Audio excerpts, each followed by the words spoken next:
Hello बच्चों, इससे पिछले वाले वीडियो में मैंने आपको 3 बातें सिखाई थी।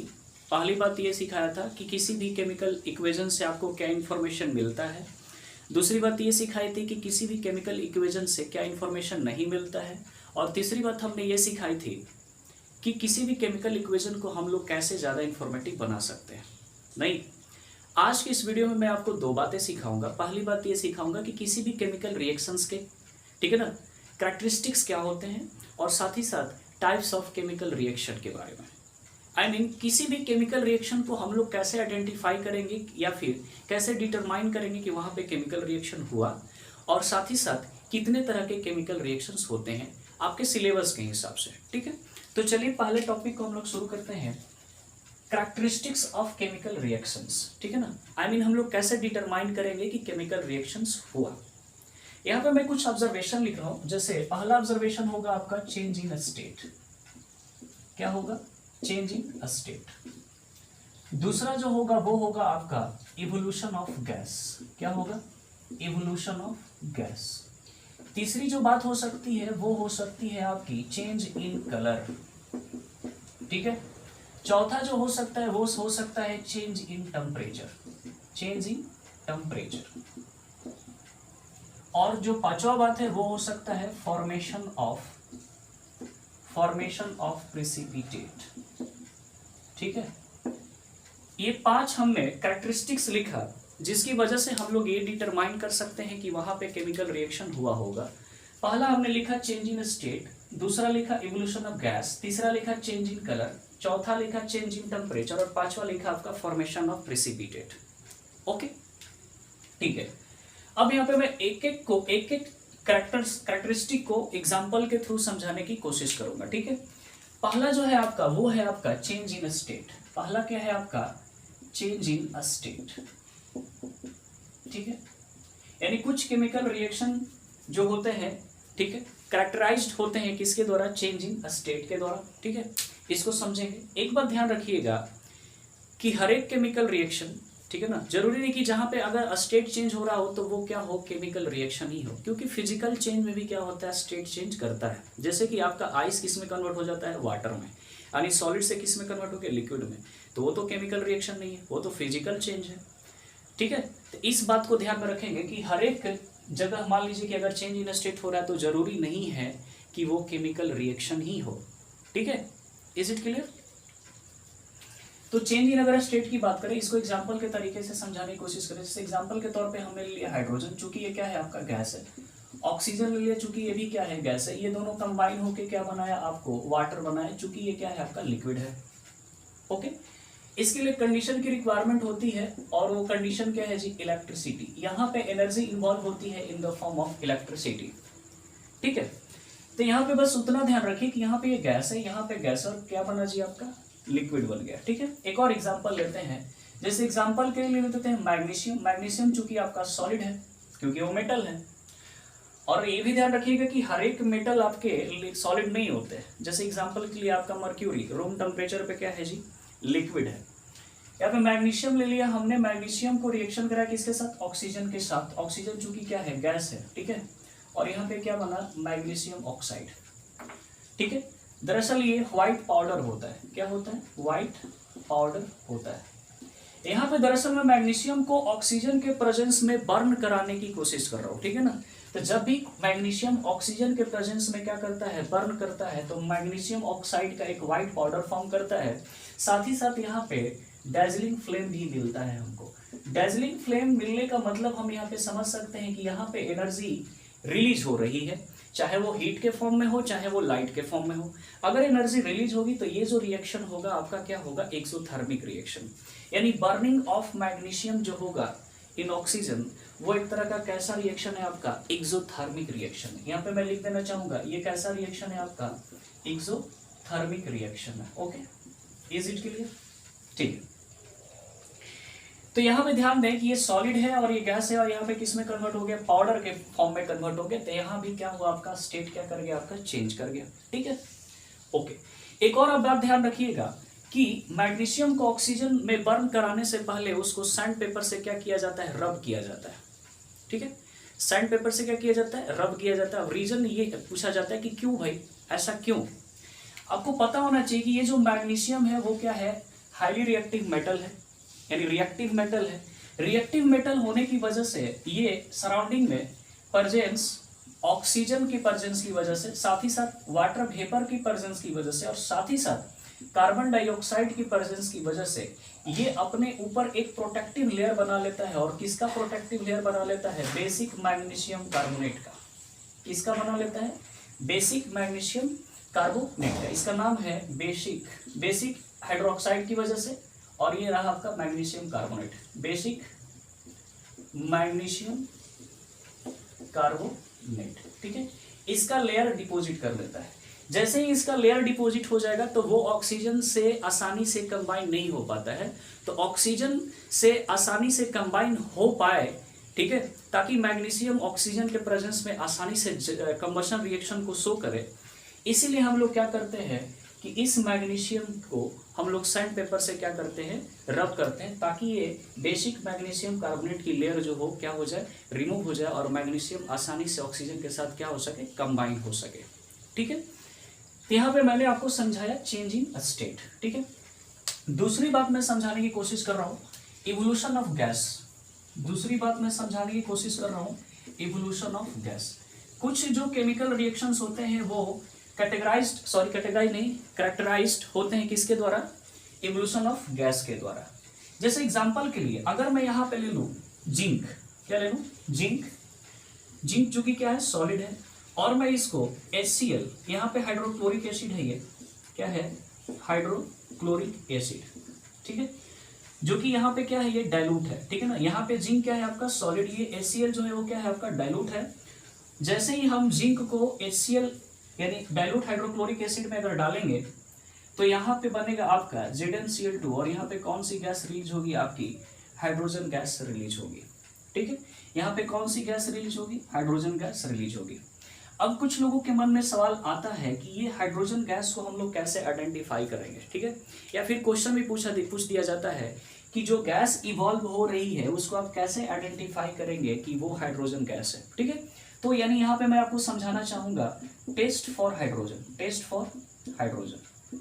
ठीक है, आपको पता होना चाहिए कि जैसे कि हाइड्रोजन जो है, ये हाइड्रोजन गैस, ये हाइड्रोजन जो है वो क्या होता है, कंबस्टिबल होता है। क्या होता है? कंबस्टिबल, यानी हाईली कंबस्टिबल है।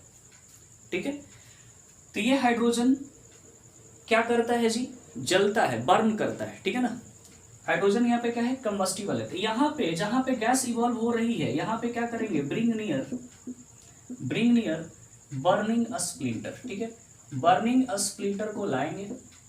जैसे ही बर्निंग स्प्लिंटर को लाएंगे तो यहाँ पे जो गैस होगी बर्न करेगी किसके साथ, Burns with pop sound, Burns with pop sound.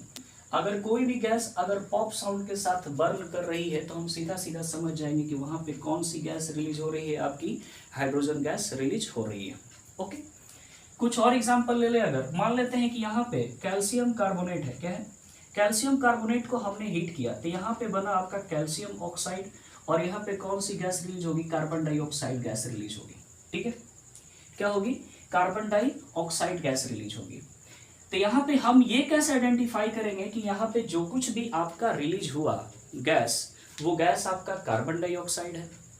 तो कार्बन डाइऑक्साइड गैस के लिए दो टेस्ट होगा। ठीक है, यहाँ पे पहला टेस्ट लेंगे कि बर्निंग स्प्लिंटर लाएंगे, bring near burning splinter, bring near burning splinter.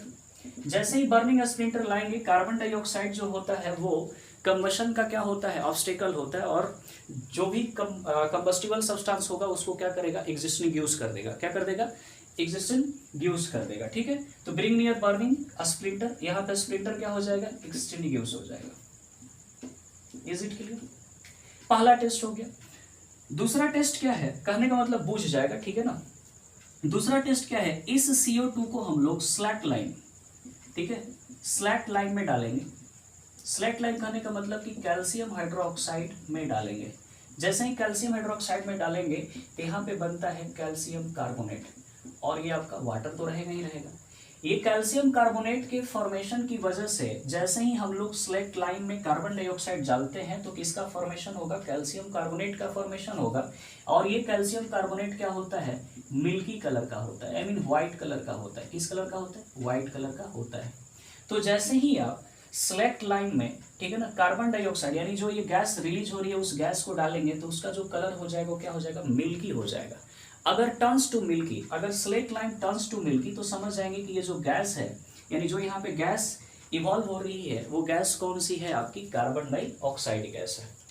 तो यहाँ पे मैंने हाइड्रोजन गैस के लिए टेस्ट बताया और यहाँ पे कार्बन डाइऑक्साइड गैस के लिए टेस्ट बताया। साथ ही साथ हमने ये बताया कि कुछ ऐसे केमिकल रिएक्शन होते हैं जिसको हम लोग डिटरमाइन कर सकते हैं किसकी वजह से, कि वहाँ पे क्या इवॉल्व हो रही है, गैस इवॉल्व हो रही है। ठीक है, तो ये दो बातें हुई, चेंज इन स्टेट और इवोल्यूशन ऑफ गैस। तब तक ये नोट कर लीजिए, तब तक मैं आगे की बातों पे आपको लेके चल रहा हूँ। ठीक है, ओके।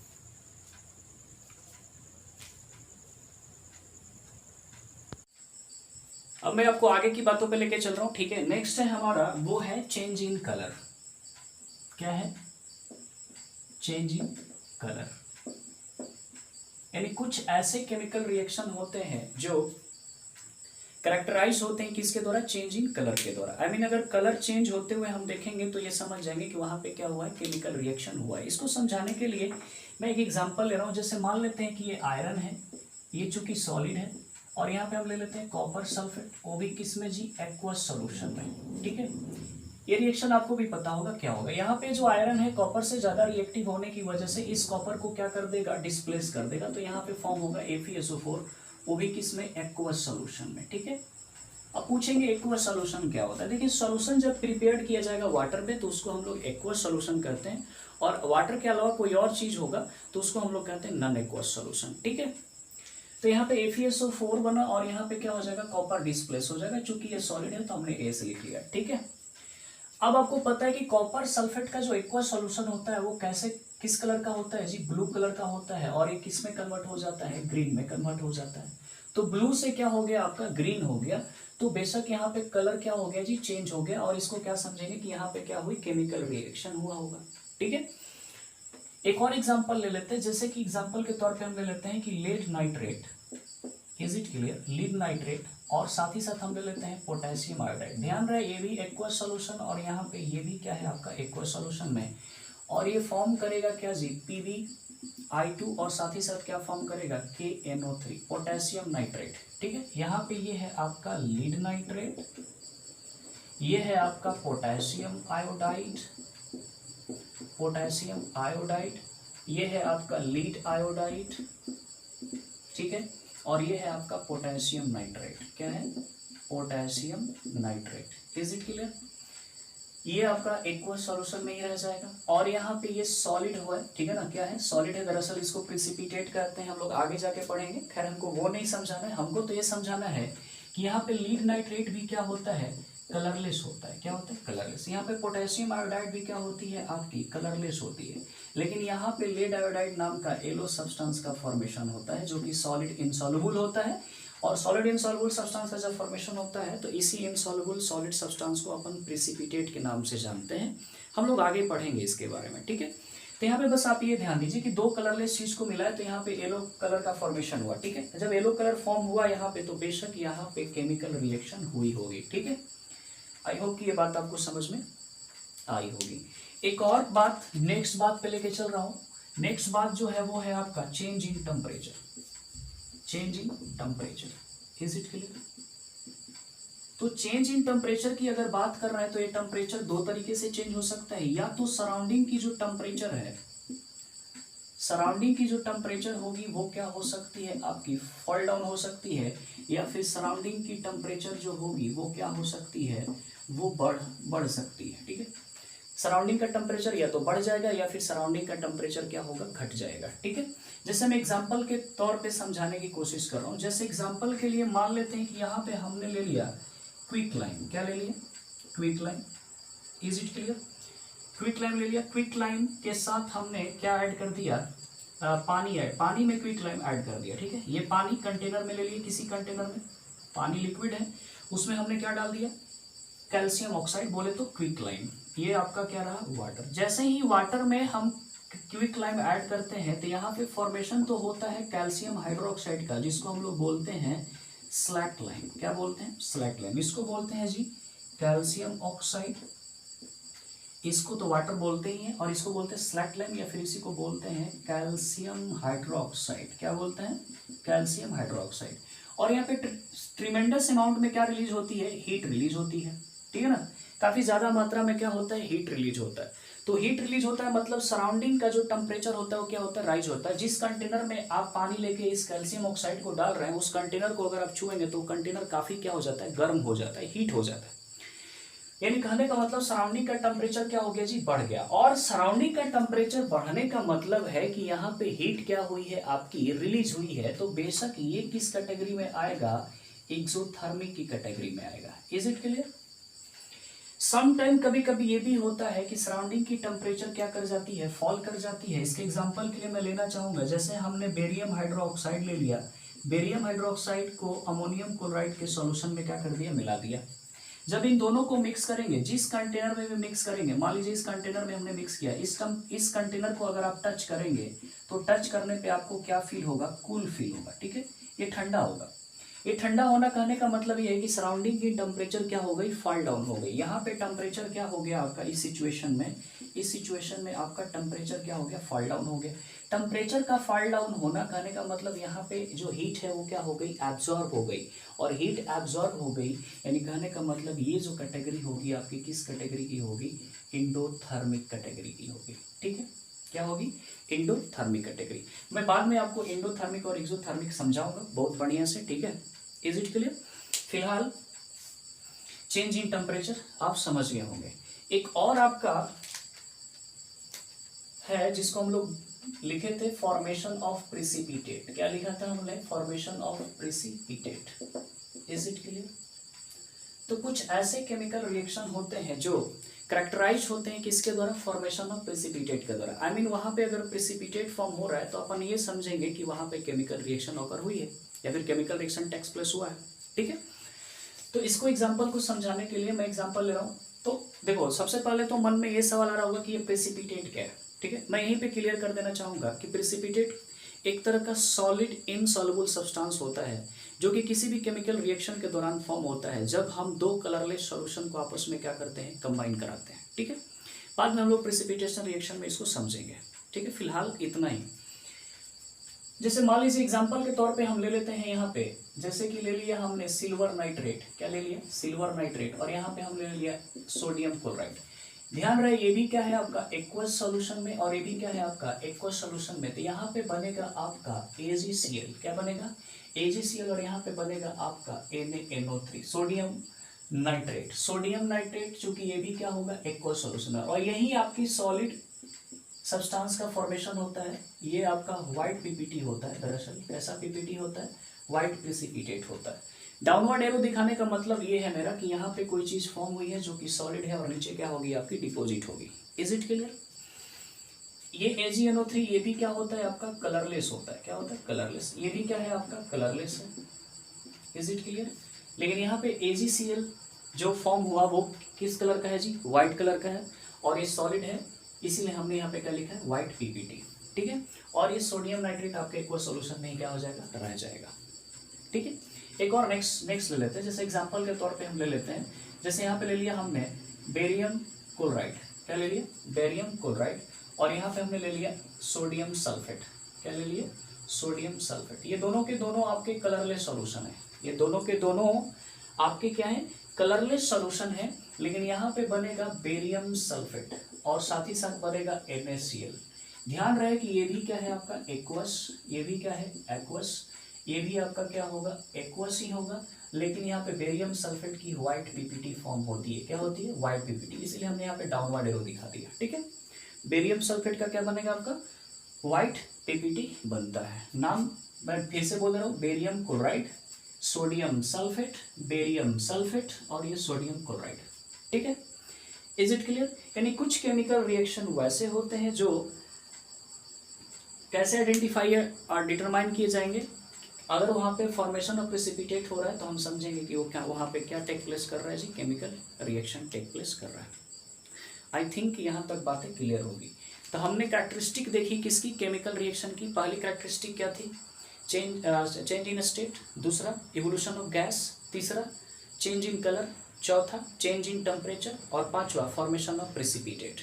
ठीक है, और भी हो सकते हैं, ठीक है ना, लेकिन आपके सिलेबस के हिसाब से इतना ही है। ठीक है ना, अब हम बातचीत को आगे लेके चल रहे हैं। अब हम लोग पढ़ेंगे types of chemical reaction. Okay, तब तक के लिए आप इसको क्या कर लीजिए, नोट डाउन कर लीजिए।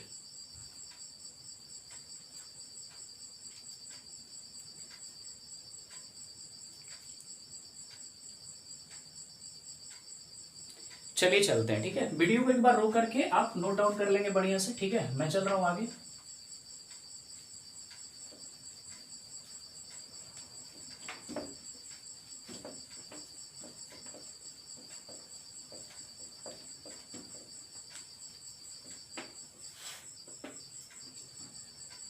अब मैं बात कर रहा हूं टाइप्स ऑफ केमिकल रिएक्शंस की। ठीक है, टाइप्स ऑफ केमिकल रिएक्शन। इसको समझाने से पहले मैं आपको एक बात बता दूं कि जितने भी आपको केमिकल रिएक्शंस पढ़ने हैं वो सारे के सारे मैं आपको इस टॉपिक में तो कवर नहीं करा पाऊंगा। और भी कुछ केमिकल रिएक्शंस आपके होंगे जिसको हम लोग आगे चैप्टर वाइज हम लोग डिस्कस करेंगे। ठीक है, लेकिन आपको जो इस चैप्टर में पढ़ना है वो मैं आपको डिस्कस करूंगा। ठीक है, जिसमें पहला नाम आता है आपका कॉम्बिनेशन रिएक्शन। क्या नाम आता है जी, combination reaction. Is it clear. दूसरा जो है वो है आपका डिकम्पोजिशन रिएक्शन। क्या है, डिकम्पोजिशन रिएक्शन। तो यहाँ पे जब भी कोई डिकम्पोजिशन रिएक्शन होती है तो एक बात का ध्यान रखें आप कि कोई भी डिकम्पोजिशन रिएक्शन हो वहां पे एनर्जी क्या होती है, इन्वॉल्व होती है। एनर्जी इन्वॉल्व होती है, आई मीन कहने का मतलब है कि इसमें हमेशा एनर्जी क्या होती है आपकी, एब्जॉर्ब होती है। कोई भी डिकम्पोजिशन रिएक्शन हो, ठीक है ना, वहां पे एनर्जी क्या होती है आपकी, एब्जॉर्ब होती है। सिवाय डेड एंड डिकेइंग प्लांट्स जो है उनका जो डिकम्पोजिशन होता है वो हमेशा क्या होता है, एक्सोथर्मिक होता है। उनको अगर छोड़ दें और किसी तरह का डिकम्पोजिशन रिएक्शन ले तो डिकम्पोजिशन रिएक्शन हमेशा क्या होता है नेचर में, इंडोथर्मिक होता है। इंडोथर्मिक इसलिए होता है क्योंकि वहां पे एनर्जी क्या होती है, एब्जॉर्ब होती है। और यहाँ पे एनर्जी एब्जॉर्ब हो सकती है तीन तरीके से। ठीक है, तीन तरीके से एब्जॉर्ब हो सकती है। पहला in the form of heat. In the form of heat, जब in the form of heat होगा तो इस तरह के डिकम्पोजिशन को हम लोग कहते हैं थर्मल डिकम्पोजिशन। क्या कहते हैं, thermal decomposition. Is it clear. हो सकता है कि इन द फॉर्म ऑफ क्या हो, in the form of electricity हो। ठीक है, in the form of electricity. जब in the form of electricity होगा तो इस तरह के डिकम्पोजिशन को हम लोग कहते हैं इलेक्ट्रोलाइटिक डिकम्पोजिशन। क्या कहते हैं, इलेक्ट्रोलाइटिक डिकम्पोजिशन। ठीक है, अगर मान लीजिए कि अगर इन द फॉर्म ऑफ सनलाइट हो, इन द फॉर्म ऑफ क्या हो, सनलाइट हो, तो इसको हम लोग कहते हैं फोटोलाइटिक डिकम्पोजिशन। क्या कहते हैं, photolytic decomposition. Is it clear, photolytic decomposition. यानी डिकम्पोजिशन रिएक्शन कोई भी हो उसमें एनर्जी क्या होती है, एब्जॉर्ब होती है। एनर्जी एब्जॉर्ब होने की वजह से इसको क्या कहते हैं हम लोग, इंडोथर्मिक रिएक्शन कहते हैं। और एनर्जी किन किन तरीकों से एब्जॉर्ब हो सकती है, in the form of heat हो सकती है, या इन द फॉर्म ऑफ इलेक्ट्रिसिटी हो सकती है, या फिर इन the form of sunlight. In the form of sunlight होगा तो उसको फोटोलाइटिक डिकम्पोजिशन कहेंगे, और इन द फॉर्म ऑफ इलेक्ट्रिसिटी होगा तो उसको इलेक्ट्रोलाइटिक डिकम्पोजिशन कहेंगे, और इन द फॉर्म ऑफ हीट होगा तो उसको अपन क्या कहते हैं, थर्मल डिकम्पोजिशन। उसके आगे हम लोग बढ़ जाते हैं डिस्प्लेसमेंट रिएक्शन पे। किस पे बढ़ जाएंगे हम लोग, डिस्प्लेसमेंट रिएक्शन। ठीक है, डिस्प्लेसमेंट रिएक्शन। ये जो आपका डिस्प्लेसमेंट रिएक्शन होगा ये पूरा का पूरा किस पे बेस्ड होगा, रिएक्टिविटी सीरीज पे बेस्ड होगा। Based on reactivity series, based upon reactivity series. ठीक है, ये रिएक्टिविटी सीरीज आपकी मेटल की भी हो सकती है या फिर वो आपकी नॉन मेटल की भी हो सकती है, ध्यान रहे। Is it clear. ये हो गया आपका डिस्प्लेसमेंट रिएक्शन। चौथा जो पढ़ेंगे, इस डिस्प्लेसमेंट रिएक्शन को हम लोग सिंपल डिस्प्लेसमेंट भी कहते हैं या फिर इसी को हम लोग सिंगल डिस्प्लेसमेंट भी कहते हैं। ठीक है ना, इज इट क्लियर। उसके बाद हम लोग पढ़ेंगे double displacement reaction. Double displacement reaction. ठीक है, double displacement reaction. Double displacement reaction में मैं आपको दो बातें बताऊंगा। एक जो बताऊंगा वो होगा न्यूट्रलाइजेशन रिएक्शन। एक पढ़ेंगे हम लोग न्यूट्रलाइजेशन रिएक्शन, और दूसरी जो रिएक्शन होगी वो होगी आपकी प्रिसिपिटेशन रिएक्शन, प्रिसिपिटेशन रिएक्शन। ठीक है, ठीक है। यानी डबल डिस्प्लेसमेंट रिएक्शन दो लेवल पे पढ़ेंगे, एक पढ़ेंगे न्यूट्रलाइजेशन रिएक्शन और एक पढ़ेंगे आपका प्रिसिपिटेशन रिएक्शन। ठीक है। पांचवा अगर बात कर ले तो पांचवा हम लोग पढ़ेंगे ऑक्सीडेशन रिएक्शन। क्या पढ़ेंगे जी? Oxidation reaction. छठा पढ़ेंगे हम लोग रिडक्शन रिएक्शन, रिडक्शन रिएक्शन। इन दोनों को मिला के ही हम लोग पढ़ेंगे रेडॉक्स रिएक्शन। क्या पढ़ेंगे? Redox reaction. ठीक है। उसके बाद हम लोग ऑक्सीडेशन रिएक्शन का क्या पढ़ेंगे जी? इफेक्ट पढ़ेंगे। क्या पढ़ेंगे? इफेक्ट। इफेक्ट में हम लोग दो चीजें सीखेंगे। एक चीज सीखेंगे आपका rancidity of a food, rancidity of food, और साथ ही साथ दूसरी चीज पढ़ेंगे हम लोग कोरोजन। क्या पढ़ेंगे? कोरोजन। ठीक है। पहली चीज पढ़ेंगे रेंसिडिटी ऑफ फूड और दूसरा पढ़ेंगे हम लोग कोरोजन। ठीक है। और इसी में हम लोग एक पढ़ेंगे कंबशन रिएक्शन। क्या पढ़ेंगे? Combustion reaction. कंबशन रिएक्शन भी एक तरह का आपका क्या है? ऑक्सीडेशन रिएक्शन ही है, इसीलिए हम लोग इसमें कंबशन रिएक्शन भी कवर करेंगे। ठीक है। फिर से एक बार देख लीजिए, combination reaction, decomposition reaction. Decomposition reaction तीन लेवल पे पढ़ेंगे, थर्मल, इलेक्ट्रोलाइटिक, फोटोलाइटिक। फिर पढ़ेंगे हम लोग सिंपल या सिंगल डिस्प्लेसमेंट रिएक्शन, जो कि किस पे बेस्ड होगी? आपकी रिएक्टिविटी सीरीज पे बेस्ड होगी। फिर पढ़ेंगे डबल डिस्प्लेसमेंट रिएक्शन, जहां पे क्या होगा? आपका न्यूट्रलाइजेशन रिएक्शन और क्या होगा? Precipitation reaction. ओके। फिर ऑक्सीडेशन पढ़ेंगे, फिर रिडक्शन पढ़ेंगे, इन दोनों को मिला के फिर क्या पढ़ेंगे? रेडॉक्स रिएक्शन पढ़ेंगे। और आगे पढ़ेंगे हम लोग इफेक्ट ऑफ ऑक्सीडेशन, जिसमें हम आपको पढ़ाएंगे रेंसिडिटी ऑफ फूड और साथ ही साथ क्या पढ़ाएंगे? आपको कोरोजन पढ़ाएंगे। ठीक है। Is it clear? और फिर हम लास्ट में हम लोग पढ़ेंगे कंबशन रिएक्शन। ओके। तब तक आप इसको क्या कर लीजिए? नोट कर लीजिए। ठीक है।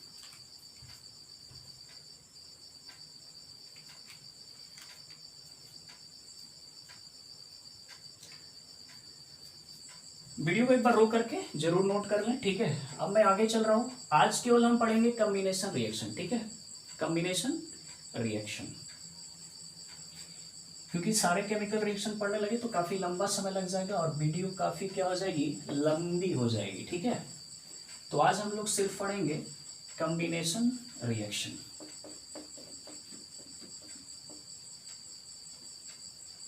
चलिए शुरू करते हैं कॉम्बिनेशन रिएक्शन। Combination reaction. ठीक है। कॉम्बिनेशन जैसा कि नाम ही सजेस्ट कर रहा है कि यहाँ पे दो या दो से ज्यादा चीजें क्या होंगी? कंबाइन होगी, और वहां पे किस चीज का फॉर्मेशन होगा? एक सिंगल सब्सटेंस का फॉर्मेशन होगा। ठीक है। तो ऐसे रिएक्शन को हम लोग क्या कहते हैं? Combination reaction. ठीक है। A reaction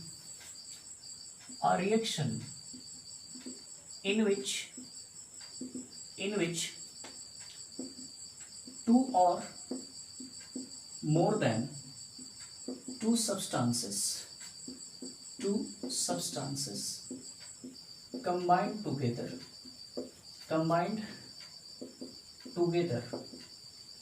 to form a single substance, ठीक है, is called what? is called combination reaction। ठीक है, is called combination reaction। जब दो या दो से अधिक सब्सटेंसेस मिलकर के एक सिंगल सब्सटेंस का फॉर्मेशन करें तो उस रिएक्शन को हम लोग क्या कहते हैं जी? कॉम्बिनेशन रिएक्शन कहते हैं। ये जो कॉम्बिनेशन है वो तीन तरह से हो सकता है, ध्यान देंगे। ये जो कॉम्बिनेशन होगा वो तीन तरह से हो सकता है। या तो एक कॉम्बिनेशन क्या हो? एलिमेंट टू एलिमेंट, क्या हो? एलिमेंट टू एलिमेंट हो। या फिर हो सकता है कि ये क्या हो? कंपाउंड टू कंपाउंड हो, कंपाउंड टू कंपाउंड हो। या फिर हो सकता है कि ये जो हो कॉम्बिनेशन वो एलिमेंट टू क्या हो? Compound, element to compound. ठीक है। एलिमेंट टू एलिमेंट हो सकता है, कंपाउंड टू कंपाउंड हो सकता है, या फिर एलिमेंट टू क्या हो सकता है, कंपाउंड हो सकता है। जस्ट फॉर एग्जांपल मान लेते हैं कि यहाँ पे हमने लिया हाइड्रोजन और यहाँ पे क्या ले लिया, ऑक्सीजन। ये दोनों चीजें मिलके क्या हो गई जी, वाटर हो गई। क्या हो गई, वाटर। ये क्या है आपका गैस है, ये क्या है आपका गैस है, और ये क्या है आपका लिक्विड है। बैलेंस करना आपका काम है, बैलेंस आप कर सकते हैं, वो आपको आता है, ठीक है। और एग्जाम्पल ले लीजिए, जैसे यहाँ पे हमने इलेक्ट्रिसिटी ले ली, क्या ले लीजिए, इलेक्ट्रिसिटी, ठीक है, कंडीशन है। फिर एग्जाम्पल के लिए अगर मान लीजिए H2 ले लो और यहाँ पे Cl2 ले लो और यहाँ पे क्या कंडीशन ले ले, सनलाइट ले ले, तो सनलाइट में ये रिएक्शन करके क्या बनाता है, HCl बनाता है। ये भी आपका क्या है, गैस है, ये भी आपका क्या है, गैस है, और यह भी आपका क्या है जी, हाइड्रोक्लोरिक एसिड भी क्या है आपका, गैस है, ठीक है, ओके। तो यहाँ पे हाइड्रोजन और ऑक्सीजन मिलके एक चीज हो गए, यहाँ पे हाइड्रोजन और क्लोरीन मिलके क्या हो गए, एक चीज हो गए। जैसे एग्जाम्पल के लिए और ले लें, जैसे मान लेते हैं सोडियम ले लें और यहाँ पे क्या ले लें, क्लोरीन ले लें, ठीक है, Cl2, तो यहाँ पे क्या बनेगा जी, NaCl बनेगा। क्या बनेगा, NaCl। तो यहाँ पे दो चीजें मिलके क्या हो गई, एक चीज। यहाँ पे मैंने एलिमेंट टू एलिमेंट कॉम्बिनेशन दिखाया है। और अगर एग्जांपल ले, जैसे एग्जांपल के लिए ले लीजिए मैग्नीशियम और यहाँ पे हमने क्या ले लिया, ऑक्सीजन, ठीक है ना। यहाँ पे मैग्नीशियम बर्न कर रहा है किसके प्रेजेंस में जी, ऑक्सीजन के प्रेजेंस में। तो यहाँ पे क्या बनेगा, मैग्नीशियम ऑक्साइड, ठीक है।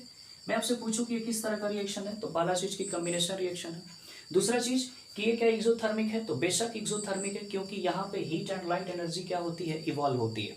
तो जिसमें एनर्जी अगर इवॉल्व होगी, ठीक है, रिलीज होगी, तो उसको हम लोग क्या समझते हैं जी, एक्सोथर्मिक रिएक्शन। तो ये आपके सामने कुछ एग्जांपल्स हैं आपके एलिमेंट टू एलिमेंट के, ठीक है। कॉम्बिनेशन, क्योंकि यहाँ पे दो चीजें मिलकर क्या हो गई, एक चीज हो गई, ठीक है। अगर मैं कंपाउंड टू कंपाउंड की बात करूँ, तो जैसे मान लेते हैं यहाँ पे हमने ले लिया अमोनिया और यहाँ पे ले लिया HCl। क्या ले लिया, HCl। यहाँ पे बनेगा आपका अमोनियम क्लोराइड। क्या बनेगा, अमोनियम क्लोराइड, ठीक है। ये भी क्या है आपका, गैस है, ये क्या है आपका, गैस है, और यहाँ पे क्या बन गया आपका, सॉलिड, ठीक। और आपको पता होना चाहिए कि अमोनियम क्लोराइड एक तरह का सब्लिमेट सब्सटेंस है। क्या है, सब्लिमेट सब्सटेंस। जैसे ही इसको गर्म करते हैं वो सीधे किस में कन्वर्ट हो जाता है, अपने गैसियस स्टेट में, ठीक है। और फिर उसको कूल करेंगे तो फिर अपने सॉलिड फॉर्म में, ठीक है। इसीलिए इसको हम लोग सब्लिमेट सब्सटेंस भी कहते हैं। और ये है क्या, अमोनियम क्लोराइड। ये क्या है आपका, अमोनियम। मैं नाम भी लिख देता हूँ, ठीक है, ऐसे तो बोल तो रहा ही हूँ, अमोनियम, ठीक, सॉरी अमोनियम, ठीक है ना, अमोनियम, ठीक है। ये आपका हाइड्रोक्लोरिक एसिड आपको पता है, और ये अमोनियम क्लोराइड है। क्या है, अमोनियम क्लोराइड, ठीक है। इज इट क्लियर, ये हो गया। जैसे और ले लें, अगर मान लीजिए कि अमोनिया ले ले और यहाँ पे क्या ले ले, H2SO4 ले ले, तो यहाँ पे क्या बन जाएगा आपका, अमोनियम अमोनियम सल्फेट। क्या बन जाएगा आपका, ammonium sulphate. Is it clear, ammonium sulphate. Ammonium की वैलेंसी होती है 1, सल्फेट की वैलेंसी होती है 2, तो बेशक ये हो जाएगा अमोनियम NH4 होल ट्वाइस, और ये हो जाएगा SO4। ये हो गया अमोनियम सल्फेट, ठीक है। और एग्जांपल ले सकते हैं, जैसे कि यहाँ पे ले लिया अमोनिया और यहाँ पे ले लिया हमने वाटर, तो ये बना देगा आपका अमोनियम हाइड्रोक्साइड। क्या बना देगा, अमोनियम हाइड्रोक्साइड। यहाँ पे देख सकते हैं कि ये भी कंपाउंड, ये भी कंपाउंड, सिंगल सब्सटेंस, ये भी कंपाउंड, ये भी कंपाउंड, यहाँ पे क्या बना, सिंगल सब्सटेंस, ये भी कंपाउंड, ये भी कंपाउंड, ये क्या बना, सिंगल सब्सटेंस। ये अमोनियम हाइड्रोक्साइड है और ये आपका अमोनिया, बता चुका हूँ। फिर अगर ले लें एग्जांपल, तो यहाँ पे ले लेते हैं कैल्शियम ऑक्साइड और यहाँ पे ले लेते हैं CO2। ये दोनों कंबाइन करके क्या बनाएगा, CaCO3 बनाएगा। क्या बनाएगा, CaCO3। कैल्शियम ऑक्साइड, जिसको आप क्विक लाइम भी बोलते हैं, ये आपका कार्बन डाइऑक्साइड, और ये दोनों मिलके क्या बनाया, कैल्शियम कार्बोनेट। कैल्शियम कार्बोनेट को दरअसल हम लोग बोलते हैं जी लाइमस्टोन। क्या बोलते हैं, लाइमस्टोन, या कुछ लोग इसको मार्बल भी बोलते हैं। क्या बोलते हैं, मार्बल, या फिर वैसे इसका नाम तो पता ही है आपको, केमिकल नेम क्या है जी, कैल्शियम कार्बोनेट। क्या नाम है, कैल्शियम कार्बोनेट, ओके, ठीक है। तो ये हो गया आपका कंपाउंड टू कंपाउंड। अब बात कर लेते हैं एलिमेंट टू कंपाउंड। जैसे एलिमेंट टू कंपाउंड की बात करते हैं, यहाँ पे ले लेते हैं कार्बन मोनोऑक्साइड और यहाँ पे ले लेते हैं ऑक्सीजन। कार्बन मोनोऑक्साइड जब ऑक्सीजन से रिएक्शन करेगा तो क्या बनाता है जी, CO2 बनाता है। Is it clear. और एग्जांपल लेते हैं, जैसे मान लेते हैं यहाँ पे ले लेते हैं SO2 और इसको ऑक्सीजन से रिएक्शन कराते हैं तो क्या बनाएगा आपका SO3, सल्फर ट्राइऑक्साइड। ये आपका सल्फर डाइऑक्साइड है और ये आपका सल्फर ट्राइऑक्साइड, क्योंकि ये भी आपका क्या है, एक तरह का गैस है। ये भी क्या है, गैस है, और ये भी क्या है आपका, गैस है। कार्बन मोनोऑक्साइड भी क्या है आपका, गैस। ऑक्सीजन भी क्या है आपका, गैस, और ये भी क्या है आपका, गैस। बैलेंस करना आपका काम है, बैलेंस कर सकते हैं, ठीक है, ओके। और एग्जांपल ले लेते हैं, जैसे मान लेते हैं यहाँ पे नाइट्रोजन मोनोऑक्साइड है और इसको ऑक्सीजन से रिएक्शन करा देंगे तो ये बनेगा नाइट्रोजन डाइऑक्साइड, ठीक है, नाइट्रोजन डाइऑक्साइड। ये भी क्या है आपका, गैस, ये भी क्या है आपका, गैस, और ये भी क्या है आपका, गैस। और ये जो नाइट्रोजन डाइऑक्साइड होता है, ध्यान रहे, ये रेडिश ब्राउन कलर का होता है। किस कलर का होता है? रेडिश ब्राउन कलर का होता है, ठीक है, ये ध्यान रखेंगे। नाइट्रोजन डाइऑक्साइड किस कलर का होता है जी? रेडिश ब्राउन कलर का, ठीक है। यहाँ पे NO नाइट्रोजन मोनोऑक्साइड, यहाँ पे ऑक्सीजन रिएक्शन करके क्या बनाया? NO2 बनाया। तो यहाँ पे देख सकते हैं कि ये सारे के सारे क्या है? आपके कंपाउंड हैं, और ये सारे के सारे किसको रिप्रेजेंट कर रहे हैं? एलिमेंट को रिप्रेजेंट कर रहे हैं। वहाँ पे क्या दोनों कंबाइन होकर क्या कर रहे हैं? सिंगल सब्सटेंस का फॉर्मेशन कर रहे हैं। Is it clear? ये रहा एलिमेंट टू कंपाउंड का एग्जाम्पल, यहाँ पे रहा कंपाउंड टू कंपाउंड का एग्जाम्पल, और यहाँ पे रहा एलिमेंट टू एलिमेंट का एग्जाम्पल, ठीक है। तो यहाँ पे रहा कॉम्बिनेशन रिएक्शन, ठीक है। इसके नेक्स्ट वीडियो में मैं आपको पढ़ाऊंगा